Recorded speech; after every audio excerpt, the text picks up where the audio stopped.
동학 개미 운동이라고 들어보셨죠? 이 팬데믹으로 인해서 증시가 폭락하는 가운데 개인 투자자들의 대규모 매수세와 외국인 투자자들의 매도세가 맞물리는 상황을 과거 동학 농민운동에 빗대어서 표현을 한 건데요. 올해도 주식시장은 동학 농민운동처럼 뜨겁습니다. 이제 막 주식을 시작했다는 이른바 주린이들이 주식시장의 문을 매일 두드리고 있는 건데요. 넘쳐나는 정보의 홍수 속에서 일명 염블리가 유독 큰 인기를 끌고 있습니다. 건강하고 성실한 주식 투자의 첫걸음, 염승환 이사와 함께하겠습니다.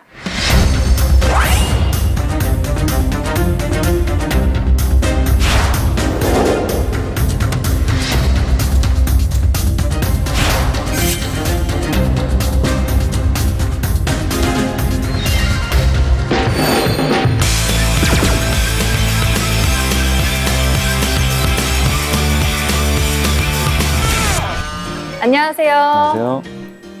저는 이 염 이사님을 너튜브에서만 뵙다가 이렇게 실제로 보니까 정말 신기하네요. 일명 염블리로 통하시잖아요. 네네. 이 별명 마음에 드세요? 뭐 너무 마음에 들죠. 사실 이게 약간 러블리라는 네, 그 그쵸. 애칭인데 네. 이게 원래 증권회사 직원들한테는 그런 거 잘 안 붙여주거든요. 왜냐하면 좀 되게 딱딱해요. 저희 업무도 좀 그렇고 또 이제 돈에 관련돼 있다 보니까. 근데 이제 제가 너튜브 나가서 좀 최대한 좀 친절하게 설명하려고 좀 노력을 했는데 그걸 좀 좋게 봐주신 것 같더라고요. 특히 이제 처음 주식하신 분들이 워낙 많은데 좀 알기 쉽게 설명 잘해줘서 고맙다. 그래서 좀 염블리라는 이제 애칭으로 불리게 됐고, 근데 그게 이렇게까지 계속 이어질지는 저도 잘 몰랐습니다. 그 별명이 마음에 드시다는 얘기죠? 네, 너무 마음에 듭니다. 네. 매일 아침 숨가쁘게 변화하는 이 주식시장을 분석하고 정보를 전달해 주시는 역할을 하시잖아요. 오늘 주린이를 위한 강의를 특별히 준비하셨다고 들었는데 오늘 강연 잘 부탁드릴게요.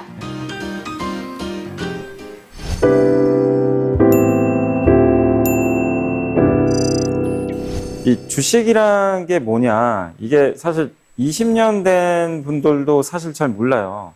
그러니까 이게 제가 한 번씩 이렇게 물어보거든요. 투자 오래 하신 분들한테도 주식이 도대체 뭐죠? 물어보면은 답변을 못 하신 분들이 되게 많이 있습니다. 사실 뭐 당연히 주식 처음 하신 분들도 당연히 생소할 수가 있는데, 주식은 뭐냐면은 결국 이제 여러분들이 만약에 뭐 가장 많이 드는 예로 뭐 치킨집을 한다고 했을 때, 여러분들이 내가 만약에 1억 원을 가지고 치킨집을 했을 때 예를 들면은 이게 2억이 든다고 한번 생각을 해볼게요. 그러면 나머지 1억을 누군가한테는 빌리거나 어디서 조달을 좀 받아야 되거든요. 근데 그거를 1억 말고 추가적인 1억을 어떻게 할 거냐. 은행에서 빌리면 그건 이제 돈을 빌리는 거죠. 그럼 은행에다가 내가 이자만 갚아주면 돼요. 근데 그건 주식하고는 상관이 없어요. 근데 뭐 예를 들어서 한 10명의 친구한테 1,000만 원씩 그냥 받았다고 생각을 해볼게요. 1,000만 원씩 10명의 친구가 야, 너 그 치킨집 창업했으니까 내가 투자해 줄게. 이런 경우도 있거든요. 근데 그거는 내가 갚을 의무는 없어요. 투자금을 받은 거기 때문에 모든 책임은 그 친구들이 지는 거예요. 만약에 치킨집이 망해도. 근데 그 1,000만 원을 나한테 고맙게 줘서 1억이 됐는데 그 1억을 내가 받은 순간 친구들한테 주식이란 걸 발행을 해줘요. 그게 이제 주식이거든요. 그러니까 예를 들면은 1,000만 원어치의 주식을 친구 한 명한테 나눠주게 됩니다. 그게 사실은 주식이에요. 그렇게 한 다음에 그 주식이 탄생을 하고 이 치킨집이 성장을 했어요.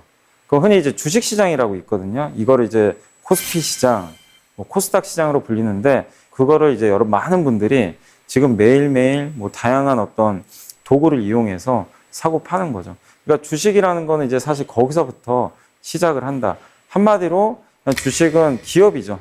그게 이제 주식이라는 거라는 걸 좀 여러분들이 참고하시면 좀 좋을 것 같습니다. 혹시 그 MC께서는 주식 투자 하세요? 소소하게 하고 있습니다. 네. 근데 왜 하세요? 뭐 이유가 있을 것 같은데. 돈 벌고 싶어서. 돈 벌고 싶어서. 근데 다 그게 정답이에요. 사실은 돈 벌려고 하는 거죠. 투자는 사실 돈 벌긴 게 목적이니까. 근데 저는 주식 투자를 하는 이유를 좀 달리 보고 있어요. 뭐냐면은 내 자산을 방어하기 위해서. 약간 이해가 안 되실 수도 있겠지만 그러니까 위험한데 내 자산이 방어가 된다. 주식은 손실을 볼 수도 있는 거거든요.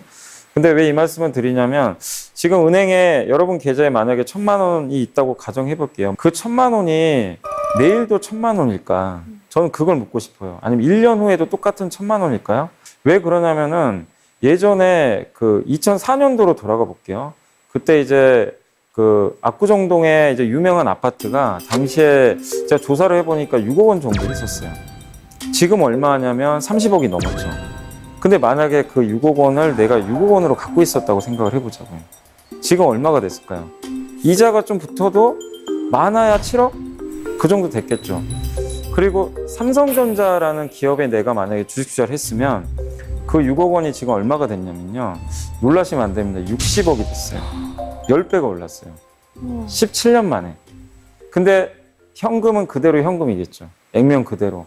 근데 앞으로도 어떤 거에 뭐 투자하실지 모르겠지만 뭐 아까 1,000만 원을 예로 들었지만 그 1,000만 원이 10년 후에 그대로 현금을 갖고 계시면 도대체 얼마가 돼 있을까요? 뭐 크게 늘어봐야 이자 정도밖에 안 되잖아요. 그렇죠. 그래서 저는 주식 투자를 해야 되는 이유가 돈을 벌기 위해서도 있지만 돈을 뭘로 바꿔줘야 돼요. 근데 이 전제 조건은 이제 앞으로 금리가 올라가면 뭐 은행 금리가 5에서 10% 옛날처럼 올라가면 굳이 주식 투자 하실 필요는 없어요. 예, 왜냐하면 그만큼 그 은행에서 나한테 돈을 주기 때문에. 근데 지금처럼 금리가 1%가 계속 이어진다. 그러면은 주식 투자뿐만이 아니라요. 돈을 뭐든지 바꿔주셔야 돼요. 안 그러면 이게 나중에 10년 후에는 그 현금만 가지고 계신 분하고 어떤 자산을 가지고 계신 분하고 격차가 엄청나게 벌어집니다. 그래서 실제로 지금 돈을 부동산으로 바꾸신 분하고 부동산이 진짜 많이 올랐잖아요. 근데 진짜 현금만 갖고 계신 분하고는 차이가 엄청나게 지금 벌어져 있어요. 몇 년 만에. 근데 이 현상이 여기서 끝날 건 아니기 때문에 주식, 뭐 부동산, 요새 뭐 이렇게 명품 투자도 많이 하시더라고요. 뭐 미술품. 그게 하는 이유가 결국엔 이런 현상들 때문이거든요. 그래서 주식 투자는 저는 뭐 좀 물론 위험합니다. 공부를 안 하고 하면 위험하지만 반드시 해야 되는 이유는 좀 돈을 버는 것도 있지만 내 자산을 방어하기 위한 것도 좀 크다. 그 말씀을 좀 드리고 싶고요. 자, 그 다음에 이제 주식 투자를 할 때 근데 우리가 뭔가를 알아야 되잖아요. 뭔가를 좀 알고 투자를 해야 되는데 그러려면은 공부를 해야 됩니다. 그래서 주식 시장에 여러 가지 용어들이 있어요.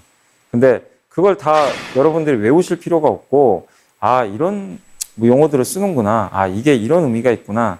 이런 정도로만 이해만 하시면 좋아요. 그러니까 예를 들면 이제 시가총액을 설명해 드릴 텐데 시가총액 하면 그냥 이 사실 사전 찾아보시면 나와 있거든요. 요새 보면은 뭐 이게 녹색 창에 검색을 하셔도 다 알려줍니다. 근데 처음 하신 분들은 외우려고 하세요. 외우면 안 외워집니다.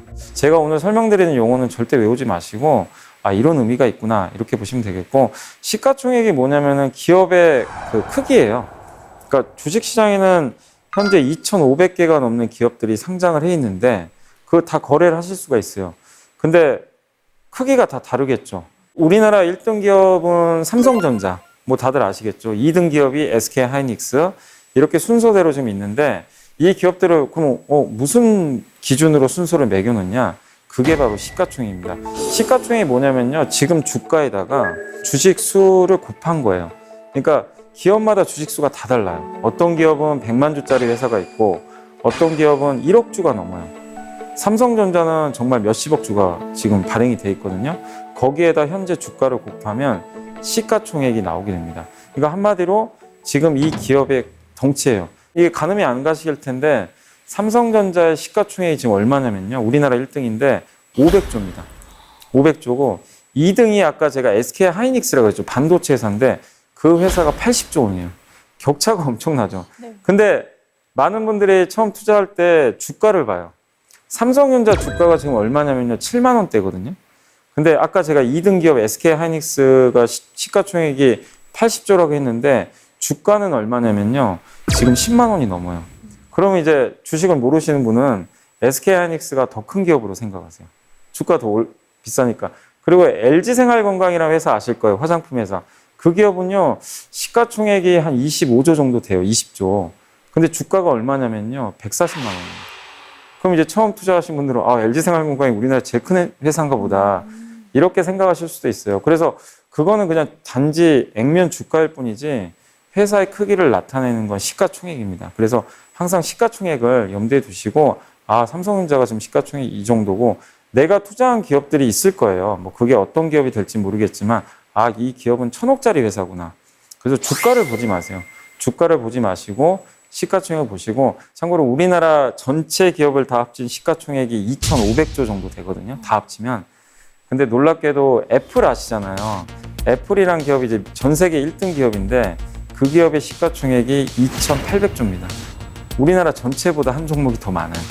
그 정도로 미국 시장이 굉장히 높은 가치를 받는데, 그런 이제 시가총액을 통해서 이런 글로벌 기업하고 우리나라 시장하고도 비교가 가능하니까 이 용어는 좀 알아두시면 좋을 것 같습니다. 자, 그리고 이제 주도주라는 또 용어도 있는데, 주도주는 뭐냐면 말 그대로 리딩하는 거예요. 주도한다, 내가 이끌어간다. 뭐 한마디로 이제 반장 같은 종목이라 보시면 돼요. 그래서 이 주도주가 왜 중요하냐면은, 주도주에 투자하면요, 그 흔히 주변주라고 하거든요. 잘 이렇게 크게 부각이 안 되는 그 학생들 중에서도 되게 막 그 소심하고 평범한 학생들도 있잖아요. 눈에 띄지 않고. 근데 주식시장에도 그런 기업들이 있어요. 근데 그런 기업들은 주가가 크게 오르질 않아요. 근데 주도주, 시장을 이끄는 이 리딩 업체들은 주가가, 예를 들면 평범한 학생들이 예를 들어서 1년에 10% 오르잖아요. 그 주도주들은 많게는 1년에 4, 5배 오르는 경우도 있어요. 예. 그래서 주도주 발굴을 해야 돼요. 투자를 하시는 분들은. 근데 그 주도주는 아무거나 주도주를 주질 않아요. 시장이 인정을 해야 되는데, 그 인정하는 조건이 뭐냐면은 시대 트렌드를 이끄는 기업이에요. 그러니까 지금 예를 들면 최근에 국내 주식시장에서 가장 주도주가 뭐냐면요, 아마 여러분이 제가 얘기하시면 바로 아실 것 같아요. 전기차 관련주입니다. 왜냐하면 지금 전기차가 대세가 조금씩 되고 있는데, 이게 이제 누가 봐도 앞으로 10년 후에는 모든 차가 다 전기차로 바뀔 거예요. 근데 이 전기차의 심장이 어디냐면, 예전 자동차는 엔진이었거든요. 근데 지금 전기차는 엔진이 없고 2차 전지, 배터리가 들어갑니다. 전 세계 총 6개의 배터리 회사가 주요 회사가 있어요. 그 중에 3개가 우리나라 회사예요. 그러니까 우리나라가 리딩 업체예요. 전 세계 배터리를 이끌어가는 리딩 업체인데, 그러니까 당연히 시장에서도 이걸 인정을 해줘요. 야, 배터리 너는 이제 반장이야. 그래서 이 반장에 해당되는 배터리 회사들 주가가요, 뭐 어떤 기업은 그 배터리 이제 거기 들어가는 소재라고 하는데, 화학 소재를 만드는 회사들이 있어요. 그 기업들 중에 일부는요, 1년 만에 주가가 거의 10배가 올랐습니다. 그러니까 엄청나게 올랐어요. 근데 주도주가 아닌 기업, 흔히 말하는 그 주변주, 자동차로 따지면 엔진을 만들거나 아니면 이제 흔히 내연기관차라고 하잖아요. 이 전기차로 넘어갈 때는 내연기관에 들어가는 부품이 필요가 없을 거 아니에요. 그런 회사들은 주가가 오히려 빠져버렸어요. 그러니까 이 격차가 너무 벌어지는 거죠. 그래서 여러분들이 주식 투자를 할 땐 반드시 주도주를 찾으셔야 되는데, 그게 여러분 뭐 그냥 머릿속에서 그냥 공상과학 그리는 게 아니라 지금부터 해가지고 앞으로 3, 4년 후에 그 트렌드가 될 것들 있잖아요. 아니면 지금부터도 될 수도 있어요. 그게 뭐가 될까? 이거를 고민하면 거기에 답이 있어요. 근데 저는 좀 힌트를 드린다면, 아까 제가 전기차 말씀드렸지만 친환경의 시대입니다. 이건 거스를 수 없잖아요. 그래서 친환경이 앞으로 뭐 시장을 계속 이끌 가능성이 높은데 지금 현재도 진행 중이다. 그래서 그런 주도주들 한번 고민을 한번 계속 해보시면 좀 좋을 것 같고, 그리고 ETF라고 있어요. 이게 뭐냐면은 이제 상장 지수 펀드라고 하는데, 이게 주식 투자 하셨던 분들 중에 펀드 가입하신 분들도 아마 계실 거예요. 이제 내가 직접 투자하기 너무 어려우니까, 이 펀드가 뭐냐면은 내가 어떤 삼성전자를 나는 내 돈 주고 살 수 있잖아요. 그건 직접 투자인데, 펀드는 내가 사는 게 아니라 돈을 맡겨요. 그러면 이 펀드를 운영하시는 분들이 펀드 매니저입니다. 그 사람들이 내 돈을 대신 맡아다가 운영을 해줘요. 그래서 일정한 수수료를 떼고 수익을 내면 이제 돌려주는 거거든요. 근데 이 ETF는 뭐냐면은 펀드인데 내가 직접 운용하는 펀드예요. 내가 투자하는. 그러니까 주식과 펀드가 혼합돼 있어요. 왜 이 말씀을 드리냐면, 내가 삼성전자를 투자할 수도 있고, 뭐 예를 들면 아까 LG생활건강 투자할 수도 있고, 배터리 회사, 아니면 내가 뭐 앞으로 안 좋아지는 회사지만 내연기관차에 관련된 기업에 투자할 수도 있는데, 너무 리스크가, 그러니까 위험이 클 수도 있잖아요. 내가 모르고 투자했을 때. 이 기업을 내가 알고 투자하면 상관이 없는데, 누구 그냥 얘기만 듣고 투자를 했는데 그 회사가 없어지는 경우도 발생할 수 있잖아요. 큰 손실을 보는데, ETF는 그럴 위험성이 없어요. 뭐냐면 ETF는 예를 들어서요, 아까 제가 배터리 회사들 말씀드렸지만 우리나라에도 배터리 관련 기업들이 정말 수십 개가 넘거든요. 근데 그중에 내가 뭘 사야 될지 도대체 알 수가 없잖아요. 그 많은 거 중에 내가 뭘 선택해야 되지? 근데 가장 좋은 건요, 그게 헷갈리면 배터리가 2차 전지거든요. 2차 전지 ETF가 있어요. 그걸 내가 한 주를 사잖아요. 그럼 우리나라에 상장되어 있는 20개 배터리 회사 관련주를 다 사는 거예요. 한 주만 사도. 그러니까 개별 기업에 투자를 안 해도 산업에 투자할 수 있어서 너무 좋은 거죠, 사실은. ETF는 특히 저는 좀 그 직장인분들한테 추천을 많이 해드려요. 왜냐하면 직장인분들이 공부할 시간이 좀 부족하니까. 그래서 내가 어떤 산업 트렌드만 좀 잘 파악을 하고 계시는 분이라면 거기에 맞는 유망한 ETF를 잘 선정해서 투자하시면 좋을 것 같습니다. ETF는 어쨌든 지금 주식시장에서 주식과 똑같이 거래를 하시면 되니까 한번 공부를 해보시면 좀 좋을 것 같고요.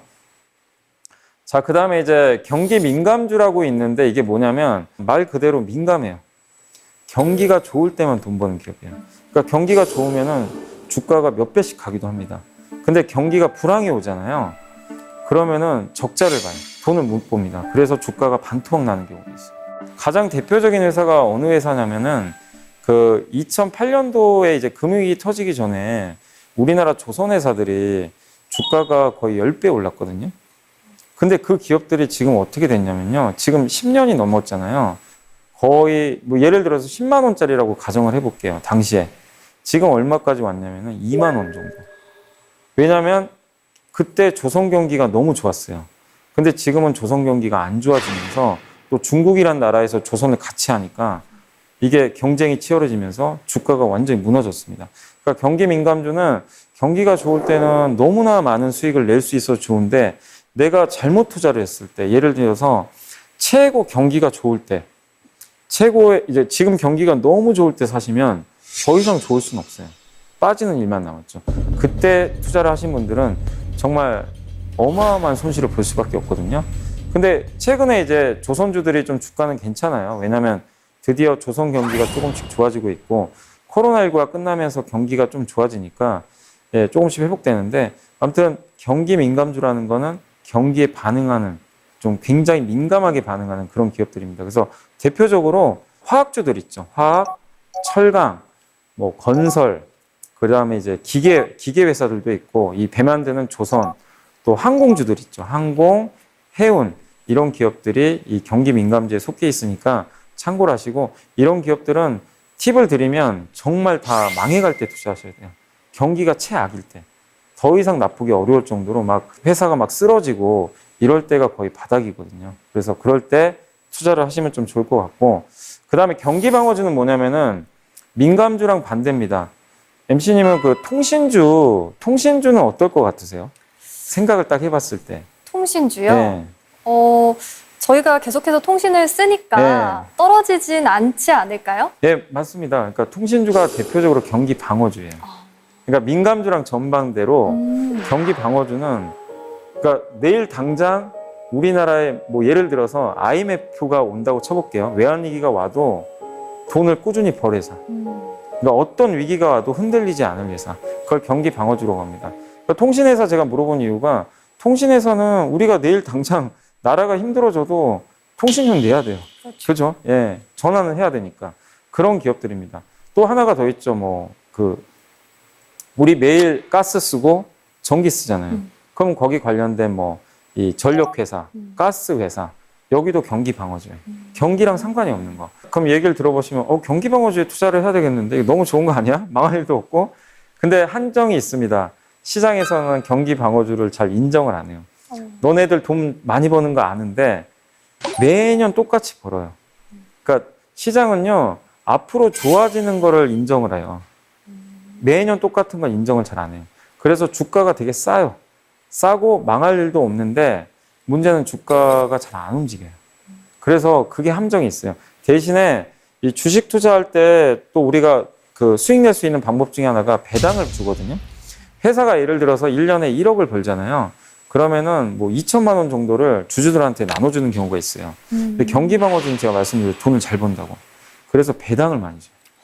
그러니까 주가가 올라서 시세 차익을 내는 것보다는 배당으로 돈을 벌 수 있는 회사들이 경기 방어주입니다. 그래서 이거는 좀 약간 이제 은퇴하신 분들이 노후 자금을 좀 안정적으로 이렇게 운영하고 싶을 때 투자하시는 건 좋은데 주가 올라서 수익 내고 싶으신 분들은 이쪽은 별로 안 좋아요. 권유를 드리고 싶진 않다. 그 말씀을 좀 드리고 싶고, 그 다음에 성장주 대 이제 가치주라는 게 증권가에서 용어가 항상 화제가 되는 게 뭐냐면, 이 성장주가 뭐냐면요. 그 말 그대로 성장하는 기업들이에요. 꾸준히 성장하는 기업들. 예를 들면 우리나라의 그 녹색창 기업도 있고, 우리 매일 쓰는 노란색. 노란색 그 회사도 있잖아요. 근데 그 회사는 이 MC님이 생각하시는 어느 쪽에 속한 것 같아요?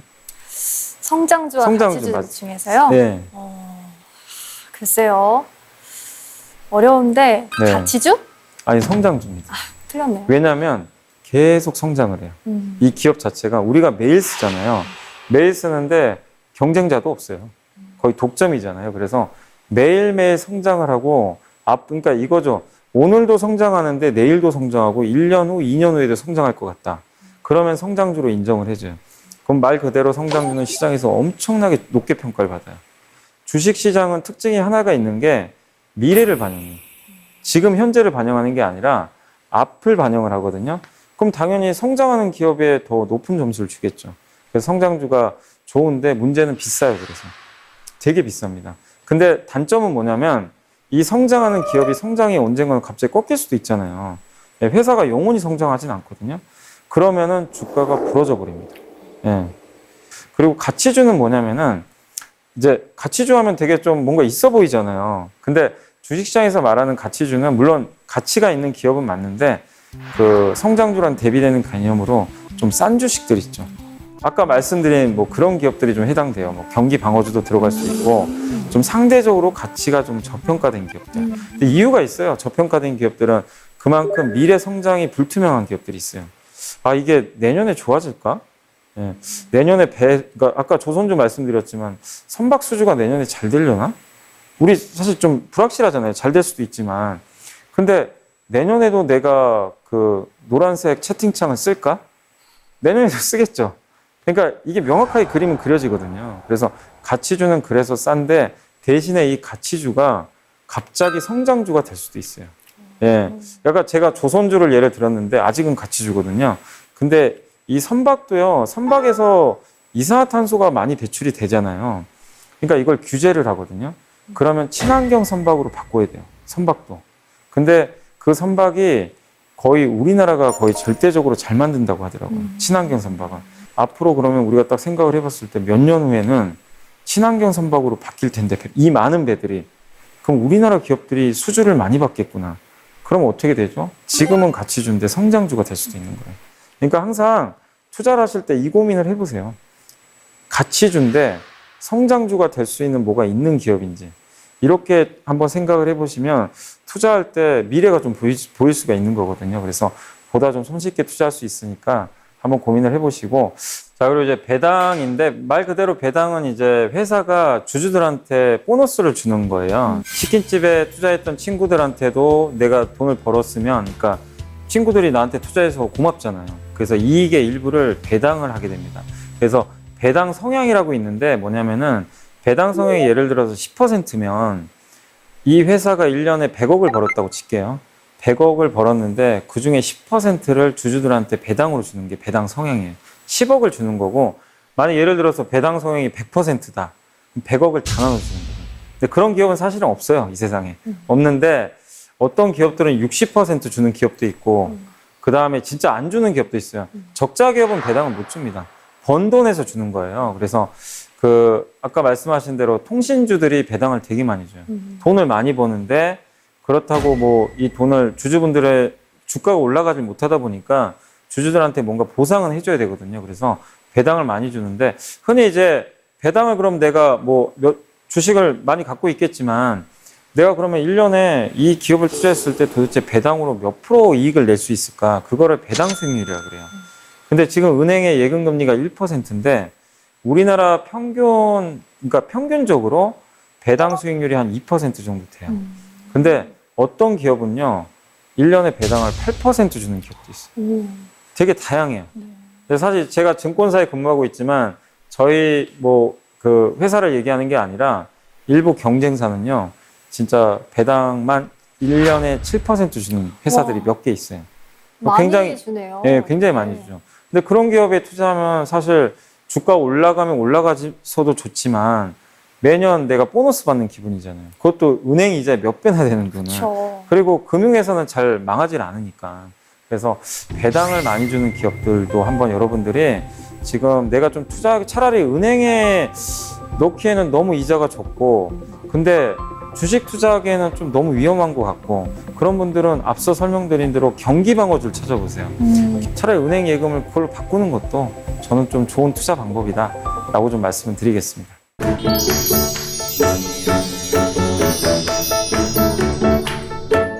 자, 그리고 이제 외국인 투자자라고 많이 들어보셨을 거예요. 네. 우리나라 시장도 그 예전에 이제 IMF 이후로 시장이 완전 개방돼가지고 이제 외국인들이 우리나라 주식을 그냥 마음대로 살 수 있어요, 사실은. 법적인 제한 없고. 근데 다만 이제 우리나라의 그 항공사들 있죠. 통신사, 그 다음에 방송사는 제한이 돼 있어요. 다 살 수가 없어요. 특히 뭐 우리나라 지상파 방송사 같은 경우는 한 주라도 사면 이제 난리가 납니다. 법으로 금지돼 있어요. 왜냐하면 방송이 중요하니까 이거를 외국인들이 장악하면 안 되기 때문에. 근데 그런 특수한 경우를 제외하고는 외국인들은 우리나라 개인 투자자랑 똑같이 어떤 기업이든 다 살 수가 있어요.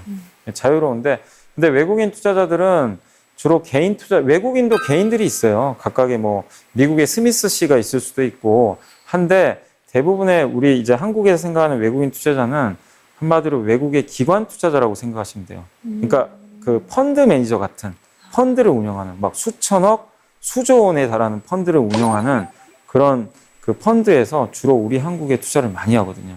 그러니까 이 외국인 투자들이 우리나라 삼성전자를 막 주식을 사면요. 삼성전자 주가도 올라가지만 우리나라 시장도 다 올라가요. 따라서 올라가고 뭐 외국인들이 봤을 때 야, 한국 저거 별로 매력 없는 것 같은데? 이러면요. 주식은 막 팔아버려요. 갖고 있는 거를. 참고로 외국인들이 삼성전자 그 전체 100주라고 제가 가정을 해볼게요. 전체 100주 중에 몇 주를 갖고 있을까 한번 좀 생각해 보시면 좋을 것 같은데 무려 52주를 갖고 있어요. 와, 그러니까 절반은 외국인이 갖고 있어요. 그 정도로 투자를 많이 해놨어요. 그러니까 그만큼 우리나라 기업들에 대해서 되게 좋게 보고 있는 거죠. 근데 또 반대로 생각하면 이 외국인들이 만약에 떠나면 엄청나게 주가 폭락을 하겠죠. 팔고 나가면. 그래서 그런 위험성도 있기 때문에 외국인 항상 투자를 하실 때 외국인 투자들의 좀 동향을 잘 살펴보시면 좀 좋을 것 같고 그럼 외국인들이 언제 우리나라에 투자를 할까요? 이건 답은 정해져 있어요. 미국보다 한국이 더 좋아 보일 때. 우리나라가. 예. 그러니까 예를 들면은 중국이 좋아요.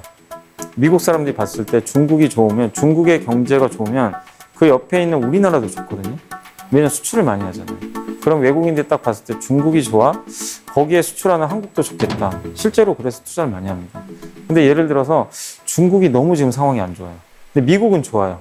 그러면요, 한국에서 돈을 빼버려요. 중국 안 좋으니까 한국 기업들 실적 안 좋겠다. 예. 그래서 외국인 투자들이 어떻게 투자할지는 항상 우리나라가 수출을 많이 하는 국가의 경기가 어떤지 보시고, 그걸 통해서, 외국인이 사겠다, 팔겠다, 이거를 한번 고민해 보시면 좀 좋을 것 같고요. 그 다음에 개인 투자자.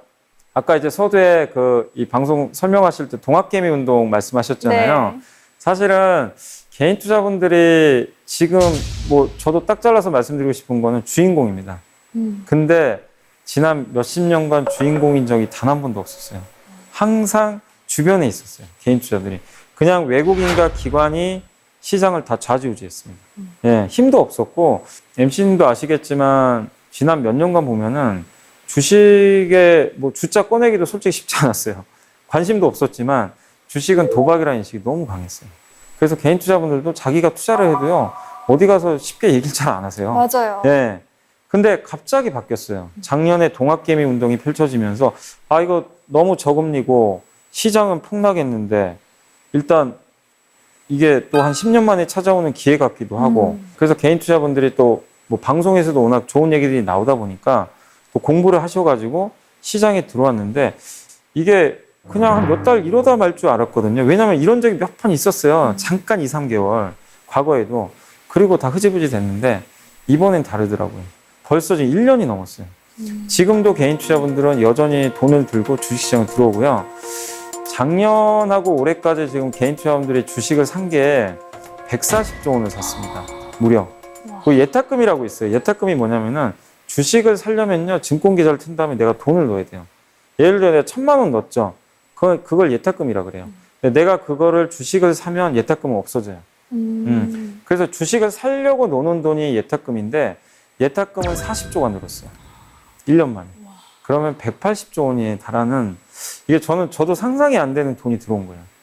그러다 보니까 예전 같으면 외국인하고 기관이 팔면요, 시장이 급락을 해요. 항상 그랬어요. 작년하고 올해 시장이 많이 올랐잖아요. 개인 투자들이 140조를 샀는데 시장이 올랐고요. 반대로 외국인 기관 합쳐서 140조를 팔았어요. 그러니까 옛날 같으면 상상이 안 가는 일이 발생한 거예요. 무슨 얘기냐? 개인이 시장의 주인공이 돼버린 거예요. 그런 시대예요. 그래서 저는 개인적으로 제일 걱정되는 게 개인 투자가 또 떠나면 어떡할까? 이분들이 떠나면 시장은 무너지겠죠. 또. 지금 바뀌었으니까. 그래서 개인 투자들이 앞으로도 주식을 계속 할지, 시장에 남아있을지, 더 투자를 할지, 이것도 여러분들이 잘 고민을 해보세요. 근데 그 조건은 우리나라 기업들이 돈을 잘 버는 것도 중요한데, 당연히 기업들이 배당도 많이 줘야 되고, 세제 혜택도 좀 필요할 것 같고요. 뭐, 여러 가지 혜택들이, 그러니까 주식시장에 관련된 혜택들이 많이 늘어나면, 당연히 개인 투자분들은 뭐 다른 것보다 주식에 더 투자를 하겠죠. 그래서 개인 투자분들의 주인공이 정말 뭐 몇십 년 만에 됐는데 이 흐름이 유지될지 한번 여러분들도 관심을 가지고 지켜보시면 좀 좋을 것 같습니다. 네. 그리고 상장 폐지라고 있는데 이제 상장 폐지는 뭐냐면은 퇴출. 그러니까 이 회사들은 뭐냐면은 뭔가 회사에 문제가 생긴 기업들. 그래서 증권거래소에서 판단을 해요. 규정이 있어요. 뭐 일정하게 매출을 못 낸다거나 몇 년 연속 적자를 본다거나 규정이 다 있어요. 아니면 회계 감사를 매년 하거든요. 이 상장 기업들은 무조건 감사 보고서를 내야 돼요. 1년에 한 번씩 회계 법인한테 감사를 받아요. 근데 어떤 기업은 분식회계를 할 수도 있어요. 회계 조작.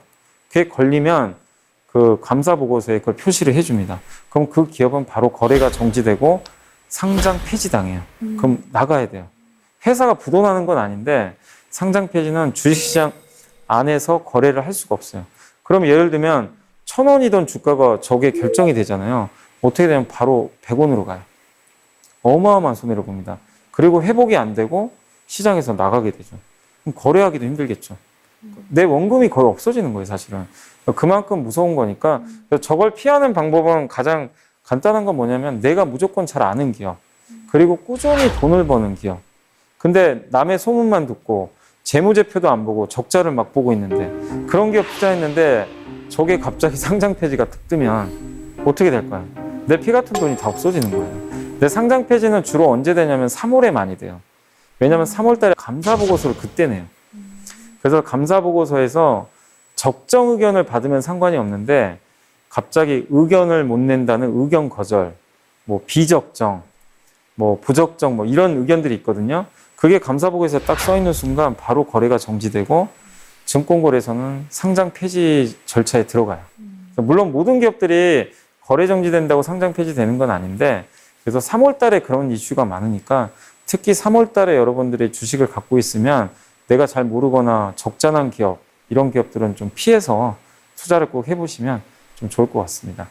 그 메가 트렌드는 뭐냐면은 말 그대로 10년 이상 아니면 최소 5년 이상 갈 수 있는 트렌드를 가지고 있는 산업.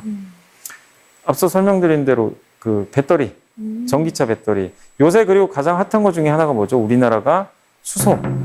네, 수소 산업에 투자 많이 하잖아요. 이건 메가 트렌드죠. 그러니까 누가 봐도 앞으로 최소 5년, 10년은 좋아질 산업. 꾸준히 성장할 산업. 지금은 아니지만 10년 전에는 스마트폰이 메가 트렌드였겠죠. 지금은 아니잖아요. 그렇지만 그때는 스마트폰이 메가 트렌드였을 거고 지금은 친환경이 또 메가 트렌드 이 바톤 터치를 해가지고 좋을 것 같고 그 다음에 또 메가 트렌드로 볼 수 있는 게 이제 사람들이 어떻게 보면 이제 고령화되고 있잖아요. 그러면 고령화됐을 때 많은 사람들이 필요로 하는 게 약이잖아요. 그러니까 약에 대한 수요가 늘겠죠. 이것도 메가 트렌드고 또 고령화되면 사람들이 당연히 이거는 인간은 누구나 다 예뻐지고 싶어 해요. 남자도 마찬가지입니다. 티를 안 내지만 당연히 멋있어 보이고 싶고 당연히 주름 없고 싶고 나이 들면 그럼 이게 우리나라도 요새 이게 트렌드가 됐지만 전 세계 인구가 다 고령화되기 시작하거든요. 그러면 노화가 되잖아요. 네. 그러면은 당연히 그 노화를 좀 약간 방지해주는 회사들 있잖아요. 예를 들면 뭐 리프팅 기기를 만드는 회사라든가 피부 미용에 관련된 회사다. 실제로 이 기업들 주가가 되게 좋은 편인데 메가 트렌드가 시작된 거죠. 왜냐하면 고령화되니까. 그래서 이게 메가 트렌드라는 게 뭔가 거창한 게 아니라 어떤 그 소비자의 지갑을 계속 열 수 있게 만드는 그런 회사들 있죠. 아니면 기업의 지갑을 열게 만드는 회사. 친환경 회사들은 뭐죠? 무조건 해야 되잖아요. 이 방향으로. 그럼 기업이 투자를 해야 되니까. 그리고 아까 제가 말씀드린 뭐 리프팅 기기나 이런 쪽에 관련된 회사들은 소비자가 지갑을 열게 만들잖아요. 이게 사실은 또 어떻게 보면 메가 트렌드거든요. 그래서 그런 메가 트렌드에 있는 기업에 투자하시면 되게 더 수월하게 수익을 낼 수 있어요. 그래서 기왕이면 투자할 때, 아, 이 기업은 메가 트렌드 산업에 속해 있겠구나. 이거를 분석을 먼저 하시고 투자하시면 훨씬 더 좋은 결과가 나오지 않을까라고 좀 생각합니다. 제 강의는 이제 여기까지 진행을 했고요. 이제 사실은 이게 주식 용어라든가 공부할 거는 정말요 무궁무진합니다. 이거는 진짜 빙산의 일각인데, 그래서 이거 보신 분들이 아이고 너무 많으면 또 어떻게 공부하지 하실 수 있는데, 그 공부라는 게 그냥 평생 하는 거예요. 저도 지금 매일매일 공부하거든요. 주가라는 건 매일 바뀌고 기업도 바뀌기 때문에. 그래서 너무 겁먹지 마시고 천천히 투자하면서 공부하시고, 그 마지막으로 말씀드린 대로 무조건 이해를 하세요. 외우려고 하지 마시고, 그러시면 언젠가는 또 저처럼 또 어떻게 보면 투자가 좀 더 잘 보이지 않을까, 그런 또 어떤 흐름이 언젠간 나올 수 있으니까 천천히 한번 공부를 해보시면 좀 좋을 것 같습니다. 전 이상 강의 마치도록 하겠습니다.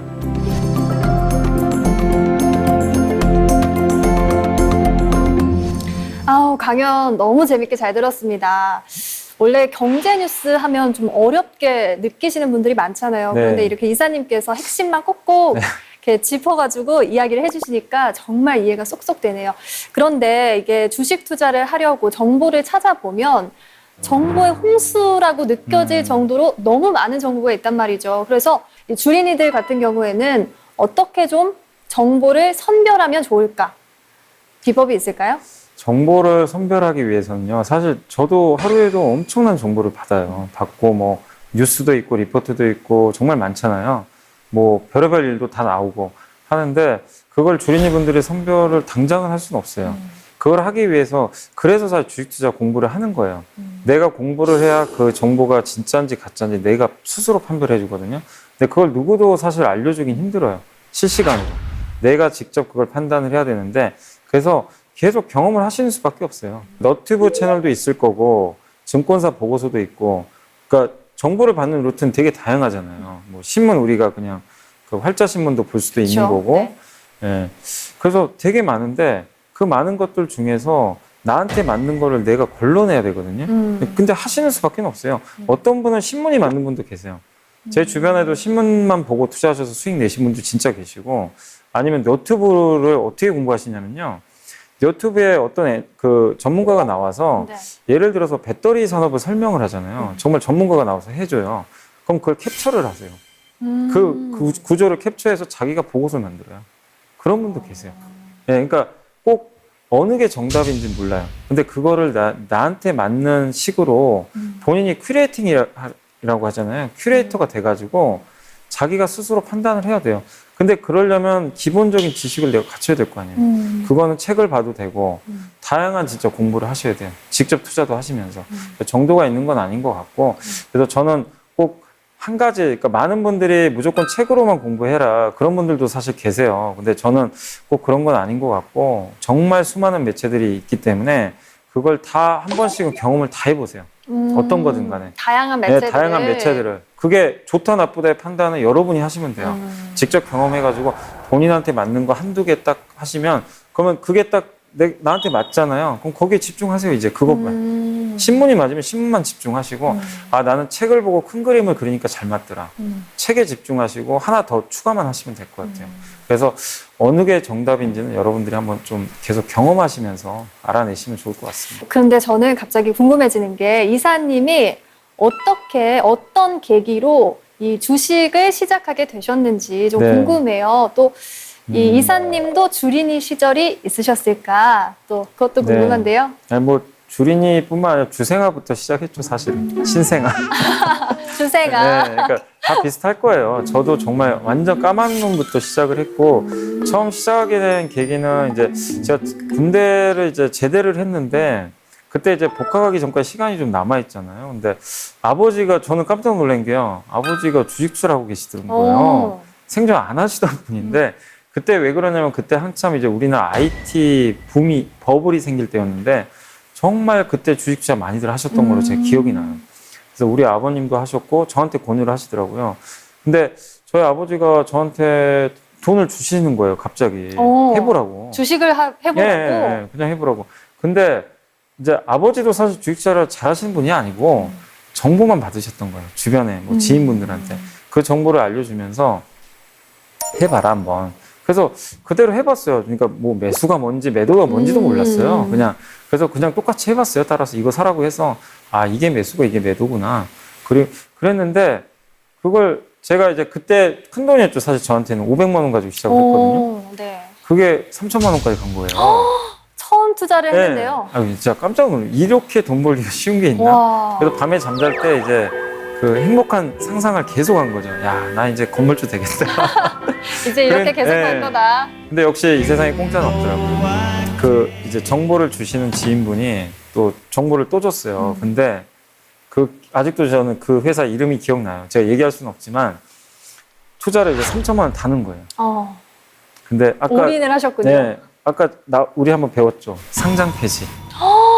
회사가 안 좋아져가지고. 어머나. 그래서 그 회사가 제가 3천만 원이었는데 제 기억으로는 한 30만 원 남았었나?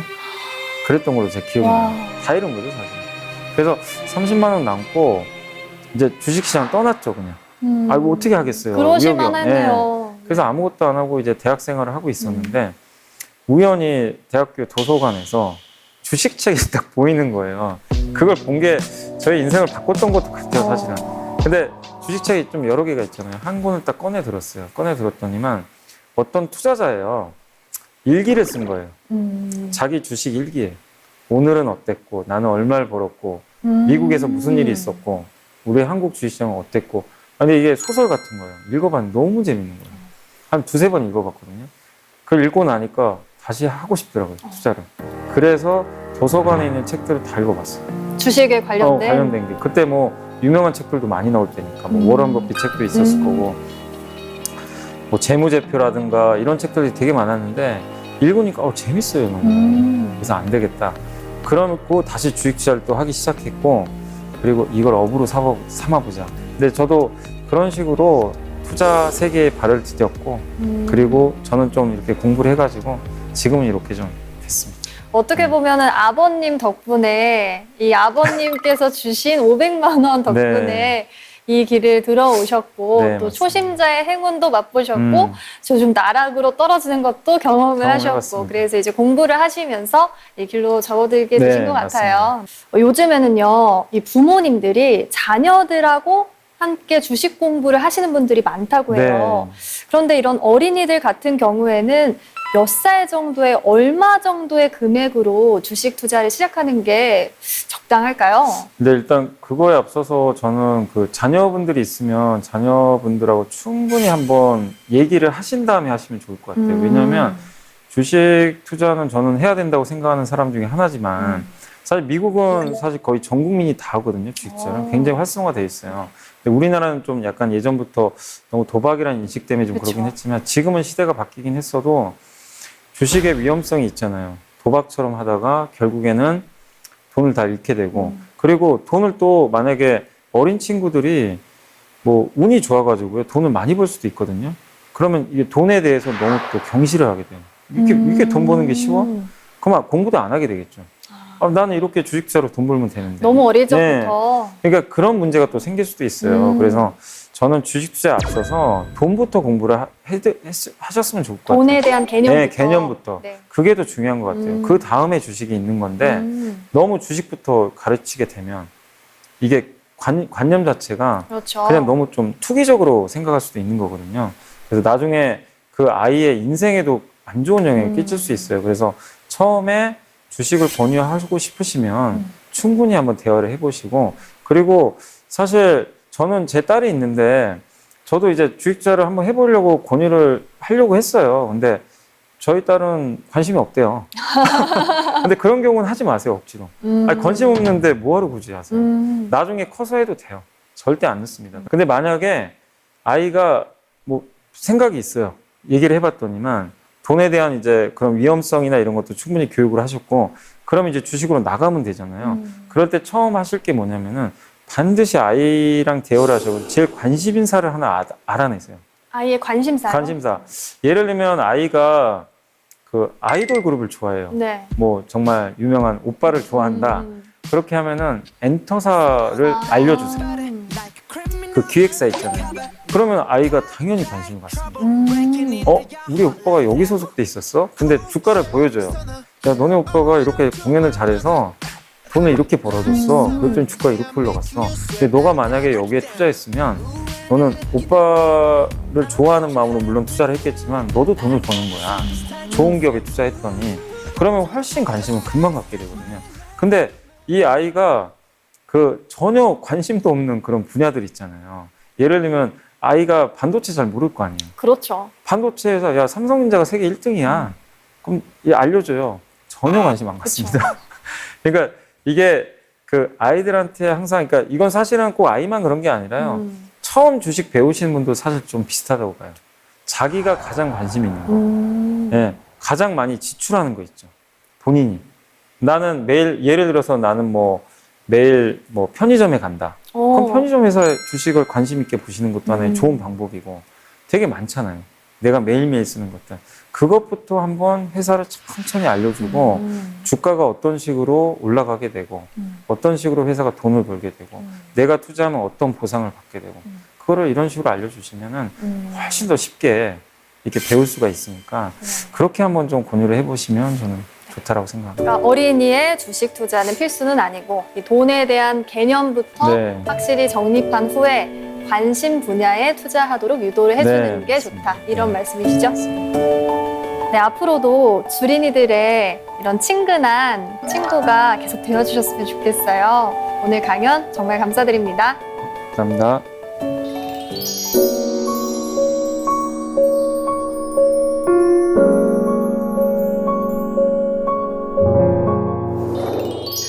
넘치도록 가득 채우는 것보다 적당할 때 멈추는 것이 좋습니다. 너무 날카롭게 벼리고 갈면 쉬 무디어집니다. 금과 옥이 집에 가득하면 이를 지킬 수 없습니다. 일이 이루어졌으면 물러나는 것이 하늘의 도리입니다. 도덕경에 써 있는 글이라고 합니다. 변화무쌍한 주식시장에서 이런 마음을 지킬 수 있다면 얼마나 좋을까요? 그럼에도 불구하고 투자를 결정했다면 나만의 기준과 원칙 꼭 필요하겠죠? 사세계 공동체 스미다. 저희는 다음 시간에 다시 찾아뵙겠습니다. I love you just the way God